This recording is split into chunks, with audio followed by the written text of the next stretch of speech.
Yung ating mga mangingisda sa Zambales, mga kababayan, they're pleading for protection galing sa ating gobyerno. After na manakot yung China, na dadakti nila, aarestorin nila mga kababayan, yung mga tinawag nilang trespasser sa ating bakuran.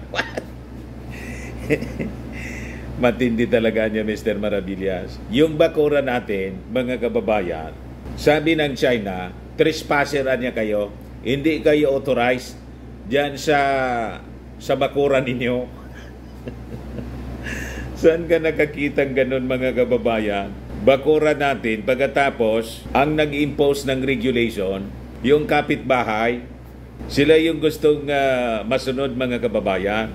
Pero ganun talaga yung ugali nitong mga Chinese. Kasi mayaman na sila. Pinagyayabang nila yung kanilang yaman at saka yung kanilang military might.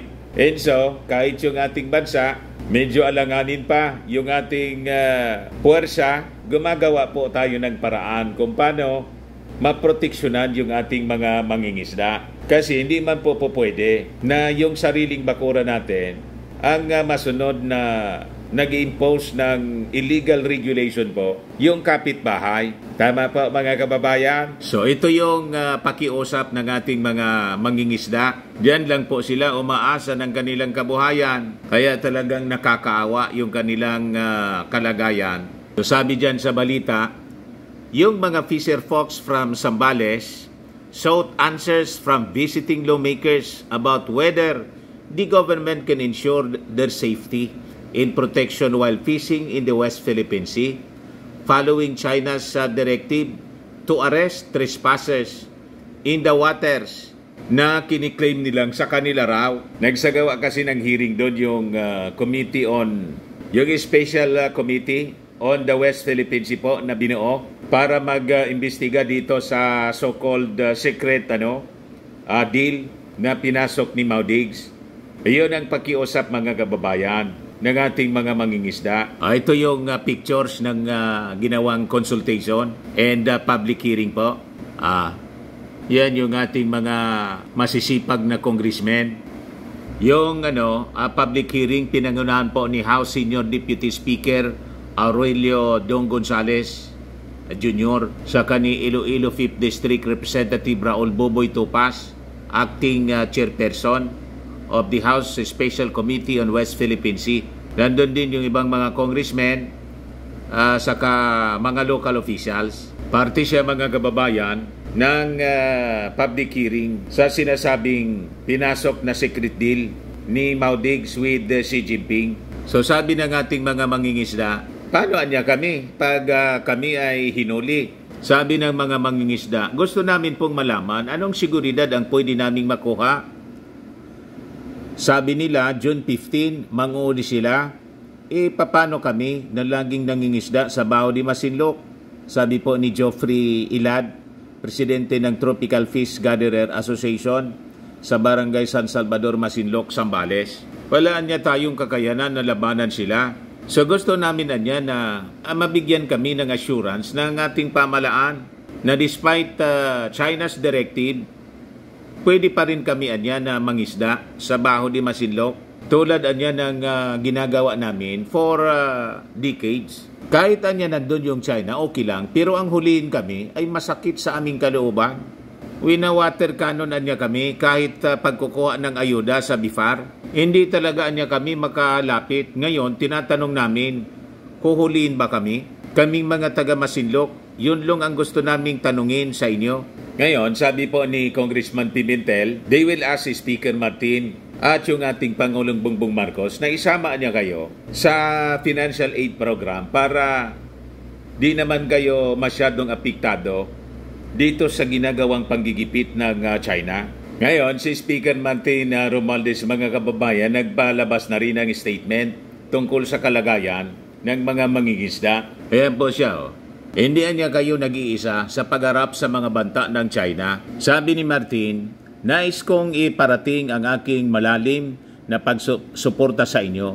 Bilang mga mangingisda, kayo ang puso ng ating bayan. Sa gitna ng mga hamon, batid kong araw-araw kayong humaharap sa mga malaking alon upang itaguyod ang iyong mga pamilya.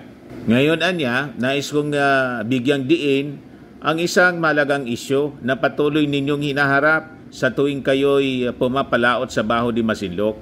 Ito ay ang banta ng China sa ating teritoryo at karapatan sa pangingisda. Hindi niya kayo nag-iisa sa laban na to. Kasama natin ang iba't ibang sektor ng lipunan. Nariyan po ang iyong mga congressmen na sina Representative Jefferson Conggon at Representative Doris Maniquis. Bukas po ang kanilang tanggapan sa anumang agam-agam na nais ninyong idulog sa kanila. Kaagapay din ninyo ang Philippine Coast Guard na kasama ninyo sa karagatan at patuloy na magbabantay para sa inyong kapakanan.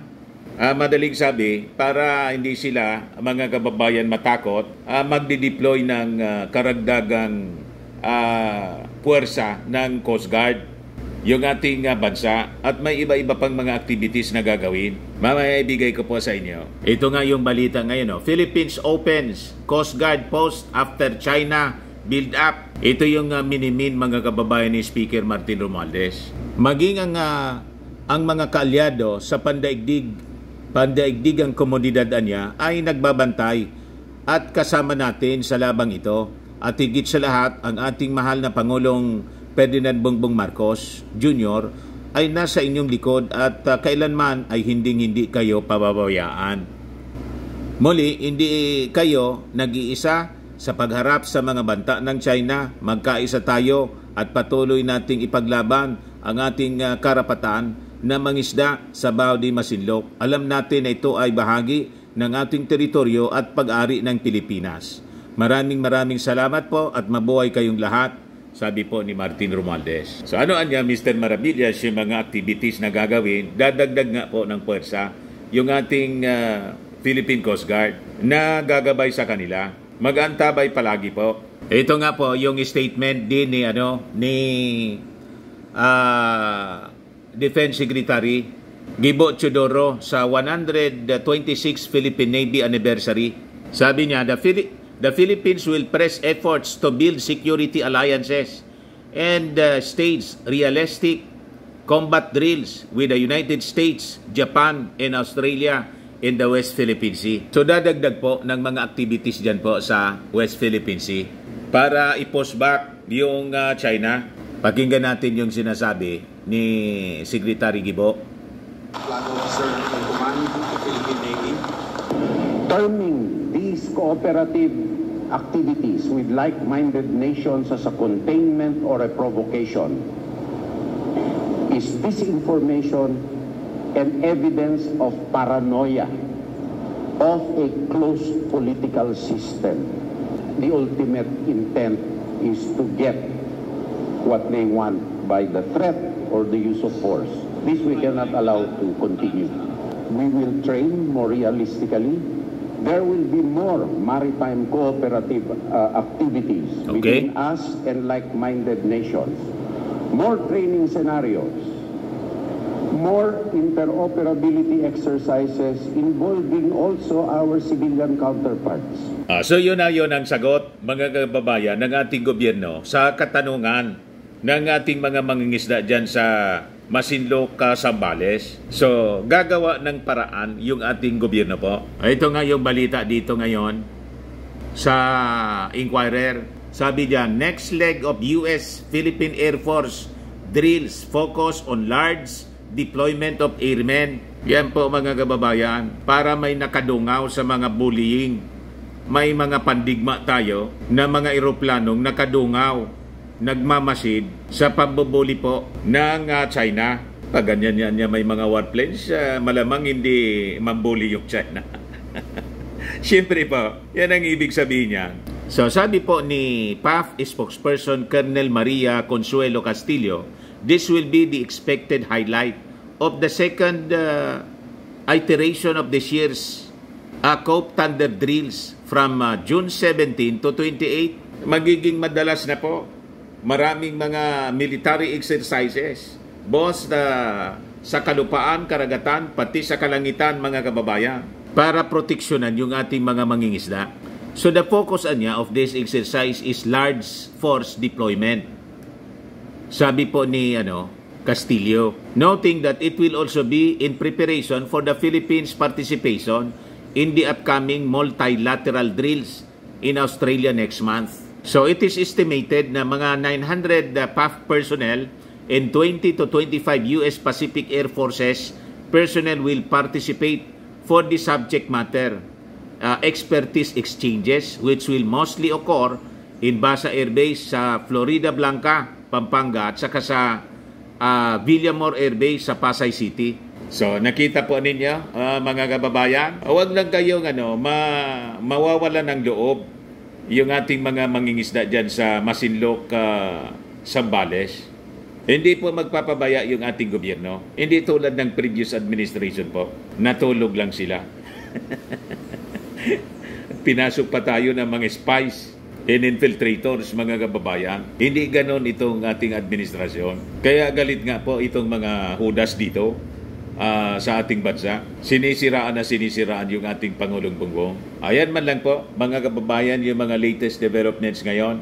Ako po si Dante Maravillas. Bye-bye. God bless.